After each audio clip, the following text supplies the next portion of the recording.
नमस्कार, जोहार। मैं हूँ देवेंद्र कुमार। अब देखना शुरू कर चुके हैं भारत में। दोस्तों, परिसीमन का मामला झारखंड का एक बर्निंग इशू होने जा रहा है। बर्निंग इश्यू इसलिए कि दावे किए जा रहे हैं कि इस बार यदि परिसीमन हुआ तो झारखंड में आदिवासी समाज की सीटों की संख्या 20 से ज्यादा नहीं रहने वाली है, विधानसभा की सीटों की संख्या। इसी तरह लोकसभा के जो 5 अनुसूचित जनजाति के लिए रिजर्व सीटें हैं, उसमें भी 2 की कटौती हो सकती है। और इसके साथ ही आदिवासी समाज के अंदर एक बेचैनी, एक पीड़ा, एक अवसाद पनपने लगा है। इस वक्त हमारे साथ प्रभाकर तिर्की जी हैं। प्रभाकर तिर्की जी के बारे में आगे बढ़ने से पहले मैं बता दूं कि वर्ष 2008 में जब झारखंड पर परिसीमन का खतरा मंडराया था, उस समय भी आदिवासी सीटें कम होती हुई दिख रही थी या सामने संकट आ चुका था। तो प्रभाकर तिर्की भी उन चंद चेहरों में शामिल थे जिन्होंने उस वक्त अपने राजनीतिक कौशल से, राजनीतिक संवाद से झारखंड को स्थिति से बचा लिया था। तो प्रभाकर तिर्की जी एक बार फिर से हमारे साथ हैं। प्रभाकर जी, 2008 में जो आप लोगों ने झारखंड को बचा लिया, 2025 में वो खतरा फिर सामने आ गया, कैसे कीजिएगा इसका? देखिए, ये तो संवैधानिक मामला है पूरी तरह से। और उस समय भी हम लोगों ने यही कहा था कि परिसीमन आयोग जो बना है उसकी जिम्मेवारी है संविधान के तहत कि हर 10 साल में क्षेत्रों का परिसीमन होना है, हम मानते हैं। लेकिन उसका जो कॉन्सेप्ट है, परिसीमन का जो कॉन्सेप्ट है, वो डेवलपमेंट कॉन्सेप्ट है कि ये जन प्रतिनिधित्व कानून के साथ जुड़ा हुआ है कि हम लोगों को जन प्रतिनिधित्व को बढ़ाने के लिए हमको समय समय पर बदलाव लाना पड़ता है। लेकिन यहाँ कटौती हो रही है हमारे क्षेत्र की, ये एक बड़ा विवाद है। कटौती इस सेंस में कि ये अनुसूचित क्षेत्र है, 5वीं अनुसूची का क्षेत्र है। और 5वीं अनुसूची इसलिए बनाया गया था कि यहाँ के लोगों को विकास के रास्ते में बड़ा अवसर मिलेगा, उनके हाथों में निर्णय लेने का अधिकार होगा, इसलिए 5वीं अनुसूची बनाया गया। और उसको सामान्य विधायिका से हटाकर और राज्यपाल के अधीन किया गया था कि इस पर राज्यपाल सर्वे सर्वा होंगे निर्णय लेने के लिए। तो ये एक विशेष क्षेत्र है। सवाल यहीं पर है, परिसीमन में अगर कटौती होती है तो सबसे पहले 5वीं अनुसूची का जो ओवरऑल कंसेप्ट है उसमें कटौती होगी। और जो कॉन्सेप्ट है विकास का, 5वीं अनुसूची के जरिए आदिवासियों को विकास के रास्ते में आगे बढ़ने का, उस पर रुकावट आएगी।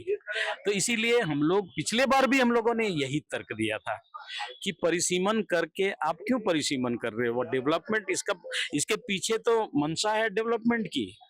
तो आप डेवलपमेंट वहां का कितना हुआ, कितना नहीं हुआ, इसका एक आंकड़ा तो सामने लाएंगे।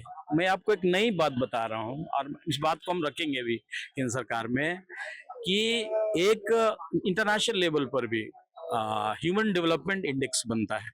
ठीक है, ये इंटरनेशनल लेवल पर यूएन का बनता है ह्यूमन डेवलपमेंट इंडेक्स, और उसी तरीके से देश के अंदर भी ह्यूमन डेवलपमेंट इंडेक्स बनना है। लेकिन यूएन का जो ह्यूमन डेवलपमेंट इंडेक्स बताता है कि भारत आज डेवलपमेंट के मामले में कितना पीछे, 134वां स्थान में। अब आप आइए ट्राइबल डेवलपमेंट इंडेक्स पर।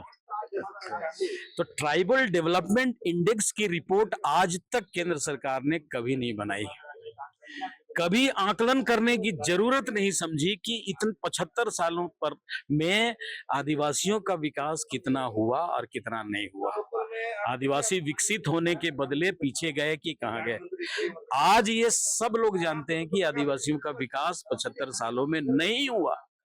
तो जब नहीं हुआ तो आप उसके लिए जो कानून आपने बना के रखे हैं संविधान के अंदर, उसमें तोड़ मड़ोड़ करिएगा तो विकास बाधित होगा। ये ऐसे ही मामला है, ये परिसीमन का मामला, ये सीधे सीधे अनुसूचित क्षेत्रों के विखंडन का मामला है।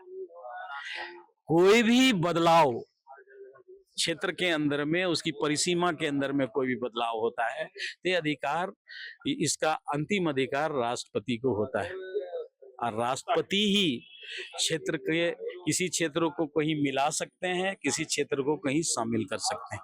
एक बात मैं समझूंगा, परिसीमन का विरोध सिर्फ झारखंड में नहीं हो रहा है, जी, तमिलनाडु में भी हो रहा है, दूसरे दक्षिण के मुख्य रूप से आदिवासी इलाकों में हो रहा है। आप इस बात को समझिए। हाँ, तमिलनाडु में विरोध का है कि उनका है कि हमारा पॉपुलेशन घट गया, इसलिए कि मैंने दूसरी बात है। एक दूसरी बात है, हाँ। झारखंड में है कि भाई आदि 5th शेड्यूल के एरिया में बाहरी आबादी इतनी बस गई कि उनका जो है आबादी कम गया। तो ये इसीलिए मैंने 5th शेड्यूल की बात उठाई कि आज 5th शेड्यूल का इम्प्लीमेंटेशन नहीं हुआ, इसीलिए बाहर की आबादी का घुसपैठ आदिवासी क्षेत्रों में हुआ। तो आप उस चीज को आपने कभी लागू नहीं किया, और आज आप अगर पॉपुलेशन के आधार पर परिसीमन करते हो तो आप ही ने उसका वायलेशन किया संविधान का, और आज आप परिसीमन करके फिर दोबारा उसको ढकेल देने का काम कर रहे हैं। आप दोबारा उसको उसी के क्षेत्र में उसको आप अलग अलग कर रहे हैं। आप देखिएगा, आदिवासी कॉन्सेप्ट को समझिएगा कि आदिवासी होने का जो एक क्राइटेरिया होता है ना, होमोजीनियस पॉपुलेशन, ठीक है ना, जब उस पूरे पॉपुलेशन को आप टुकड़ा टुकड़ा कर दीजिएगा तो आदिवासियत पर सवाल खड़ा हो जाता है। यहीं पे है परिसीमन का मामला। जब परिसीमन होगा तो हमारा क्षेत्र, मान लीजिए मांडर का क्षेत्र टुकड़ा हो गया, एक क्षेत्र बन गया जनरल और एक क्षेत्र रह गया ट्राइबल, तो आपने हमारे ट्राइबल क्षेत्र को तोड़ दिया ना, उसकी होमोजेनिटी को तोड़ दिया आपने। और आदिवासियत को जीवित रखने के लिए और क्या क्या चीजें हैं, संस्कृति है, भाषा है, ये सारी चीजें बिखरती हैं उससे। तो ये बड़ा सवाल है जो अभी सामने आना है कि हमारे आदिवासियत को तोड़ने की एक साजिश, क्या बोले, ये तो संविधान की बात है, लेकिन इस पर सरकार को, केंद्र सरकार को सोचना चाहिए कि एक तरफ आप आदिवासी को बचाने की भी बात बोलते हैं और दूसरी तरफ आदिवासी अधिकारों की कटौती के लिए परिसीमन जैसे मुद्दे को लाके। आप एक बड़े इंटेलेक्चुअल रहे हैं, आखिर इस समस्या का समाधान कैसे होगा? जो बाहरी आबादी 5th शेड्यूल के एरिया में बस गई है, क्या उसे वहां से हटाया जाए? नहीं, हम ये नहीं कहते हैं। हम ये कहते हैं कि आपने 2000 जब परिसीमन पिछले बार होना था, आपने उसको बढ़ा दिया, 2026 कर दिया। आप आकलन कर लीजिए आदिवासी क्षेत्रों के विकास की स्थिति का, आपको खुद लगेगा कि इनको हमको अलग करना चाहिए या अलग से डिमार्केट करना चाहिए कि नहीं करना चाहिए, इसका क्या असर पड़ेगा, आपको उसका आकलन करना चाहिए केंद्र सरकार को। और जब लगता है कि इससे आदिवासी समाज बिखर जाएगा परिसीमन से, तो ये सरकार का काम है, सरकार का अधिकार है, अब परिसीमन को आपको रोकना पड़ेगा। कब तक रोकिएगा? एक सवाल ये उभरता है ना कि 5th शेड्यूल की एरिया में बाहरी आबादी तो लगातार आ रही है, अभी भी आ रही है। हमारी बंधु तिर्की से बात हो रही थी, पूर्व मंत्री बंधु तिर्की से, उन्होंने कहा कि मैं स्पेशल टास्क फोर्स बनाऊंगा, एक स्पेशल आयोग का गठन करूंगा और किसी भी बाहरी आबादी को फ्यूचर में ऐसा ना हो, यहाँ पहल करनी पड़ेगी। आपको आज भी अगर शुरू करते हैं 5वीं अनुसूची का अनुपालन अगर कड़ाई से हो जाए तो समाज बच जाएगा।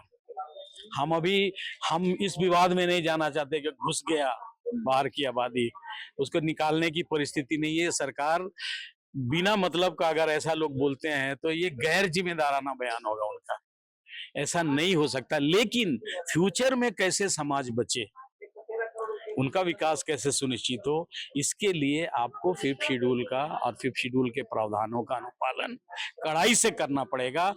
आपने 51 में आपका संविधान बनने के बाद 1951 में कमीशन का गठन हुआ, डिलिमिटेशन कमीशन।